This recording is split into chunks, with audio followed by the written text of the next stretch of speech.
É uma alegria estar aqui com os irmãos e com as irmãs mais uma vez. Que Deus abençoe a sua vida. Pode se assentar. O tema de hoje é passar das palavras para os atos. Vamos abrir a palavra de Deus em 1 Coríntios. Texto que foi escolhido para a gente refletir.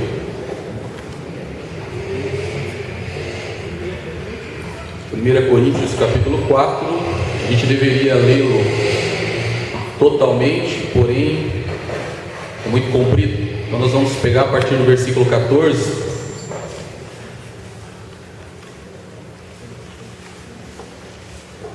Primeira Coríntios 4, 14.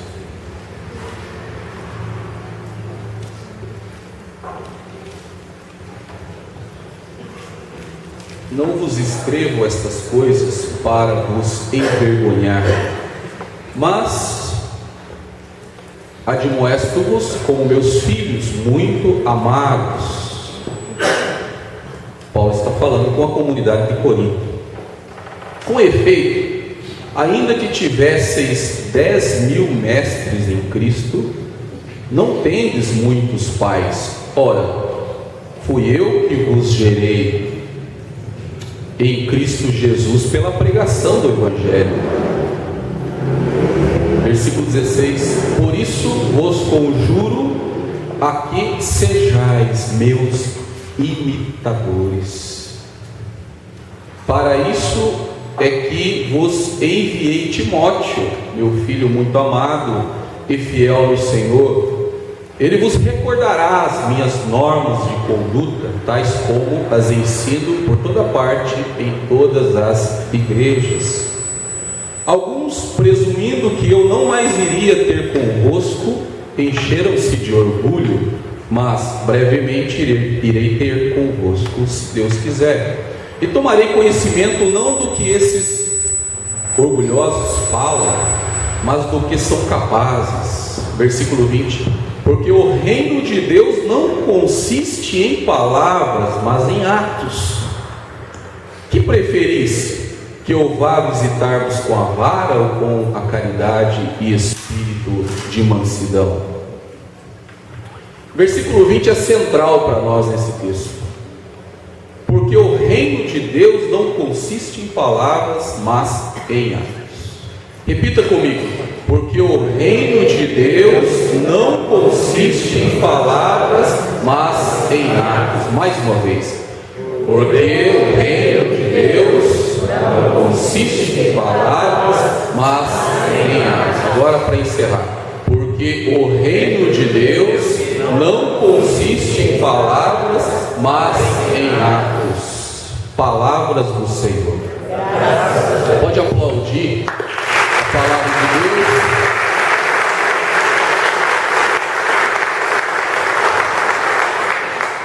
Amados, contextualizando um pouco esta palavra,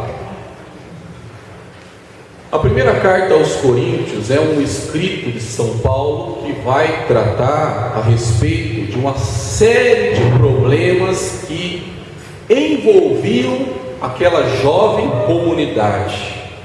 Corinto era uma cidade portuária, e porque tinha então esse porto, era uma das principais cidades da Grécia Antiga, cidade extremamente rica.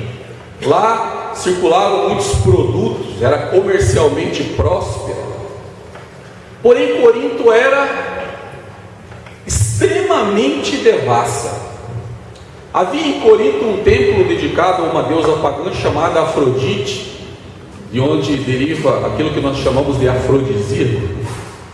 Então a gente já tem ideia de qual era o culto que era prestado a essa deusa chamada Afrodite. O culto a essa deusa pagã era estabelecido pela via do sexo intenso, do bacanal.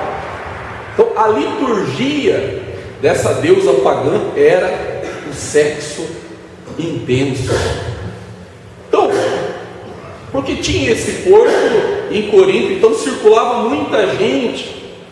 Os marinheiros chegavam com os seus barcos, seus navios, e ali atracavam, e então havia um movimento intenso de pessoas, e de pessoas que não tinham nenhum vínculo com o lugar. E eles paravam ali então e não abriam mão de uma prostituição. Para vocês terem uma ideia, essa cidade grega, Corinto, ela se transformou no verbo grego corintianizar. Corintianizar significa de fato qualquer coisa que se relacionasse a bacanal. Naqueles tempos de Paulo, corintianizar significa em grego algo que tem a ver com essa prática de sexo de modo desregrado, de qualquer modo. Diga para o seu irmão que está do lado, não vale corintianizar. Amém? Então esse era, de modo bem sintético, o espírito presente nesta cidade de Corinto, de um modo geral. Pois bem, nesta cidade chega o apóstolo Paulo.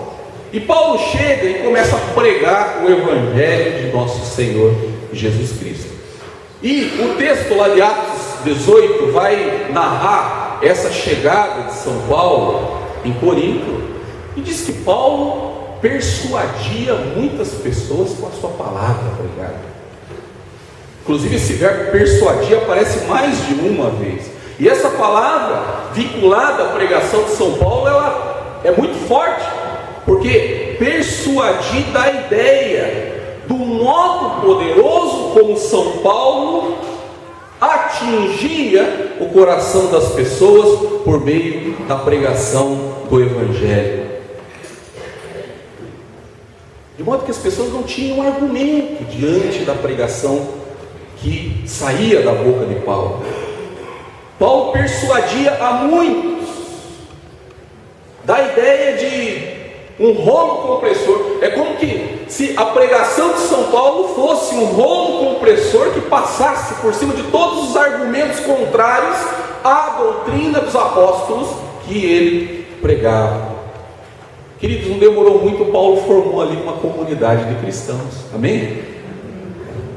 Com todos esses problemas vinculados à sociedade de Corinto, logo então Paulo compôs ali um número de fiéis, de pessoas então que fizeram essa adesão a nosso Senhor Jesus Cristo. E adivinha, logo os problemas começaram a aparecer. Aquela comunidade estava contextualizada dentro deste ambiente de promiscuidade. E a primeira carta então aos Coríntios vai tratar desses problemas. Por exemplo, você lê a carta aos Coríntios, você pode ler na sua casa durante a semana, você vai ver que haviam divisões na comunidade, haviam brigas, disputas, havia na comunidade uma imoralidade sexual intensa, muito adultério, muita fornicação, divórcios aos montes.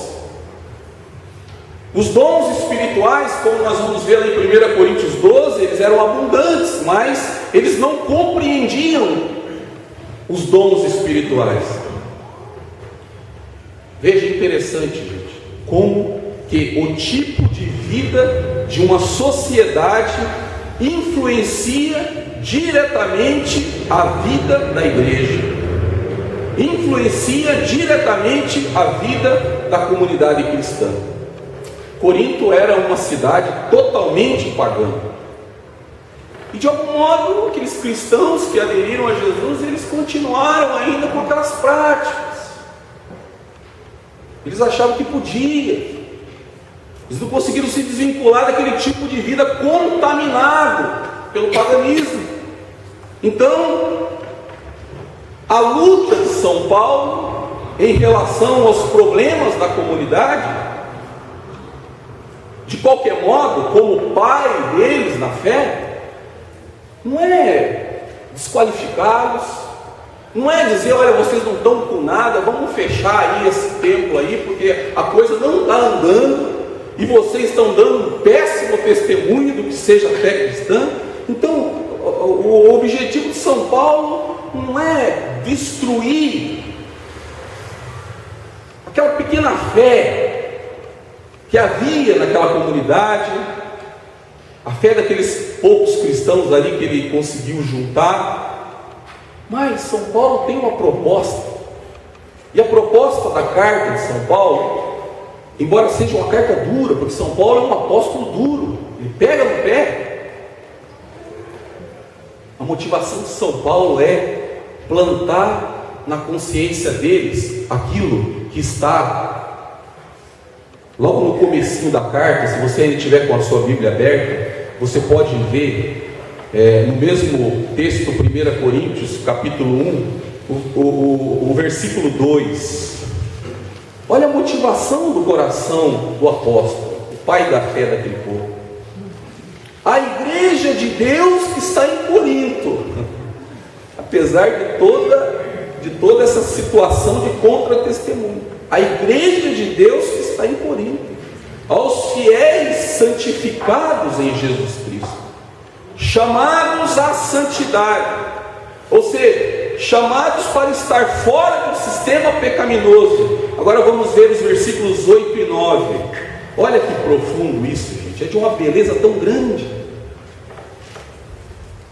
Ele, Jesus, há de vos confirmar até o fim. Ele não vai largar a mão de vocês, para que sejais irrepreensíveis no dia de nosso Senhor Jesus Cristo. Fiel é Deus, por quem fostes chamados à comunhão de seu Filho Jesus Cristo, nosso Senhor. Ele vai confirmar vocês na fé. Ele não está bravo com vocês. Ele não está querendo acabar com tudo, essa pequena fé, essa falta de testemunho, porque vocês estão vivendo tudo junto e misturado. Mas Deus é capaz de levá-los a um aperfeiçoamento. Amados, olha que interessante a confiança do apóstolo, né? Então, os problemas eram muitos, e os problemas não eram problemas assim, com pouca importância, eles eram sérios. Mas Paulo está dizendo que ele acredita, que ele crê que Jesus, que é o objeto da fé daquele povo, vai levá-los a um tipo de vida renovado. Porque, embora os problemas fossem muitos, que Paulo está dizendo o seguinte: eu acredito que existe em vocês, eu acredito que existem luzes do Espírito Santo em vocês, existem lampejos da verdade no coração de vocês, vocês têm um certo discernimento do que seja a verdade, mas há um problema com vocês, e o problema com vocês é o seguinte: vocês não se lançaram completamente, totalmente na luz do Espírito Santo, vocês estão resistindo, vocês ainda não cederam completamente à obediência da fé no Evangelho de nosso Senhor Jesus Cristo. Vocês estão no ambiente da fé. Ora, vocês estão nas celebrações dominicais, vocês estão nas convocações de meio de semana, vocês estão nesse ambiente de confissão de fé, e vocês têm fé. Mas vocês estão dando vazão aos instintos da alma de vocês. Vocês ainda estão sendo guiados por pulsões sexuais. Vocês ainda estão sendo guiados pelas emoções. Vocês ainda estão se deixando guiar pelo oba-oba. Ou seja, vocês não têm ainda uma firmeza de propósito do que seja a solidificação que alguém que é chamado por Jesus a crer precisa ter em relação à palavra de Deus. É preciso carregar essa coerência com a palavra. Não dá para viver desse jeito, tudo junto e misturado, não dá. Vocês acham que é possível compatibilizar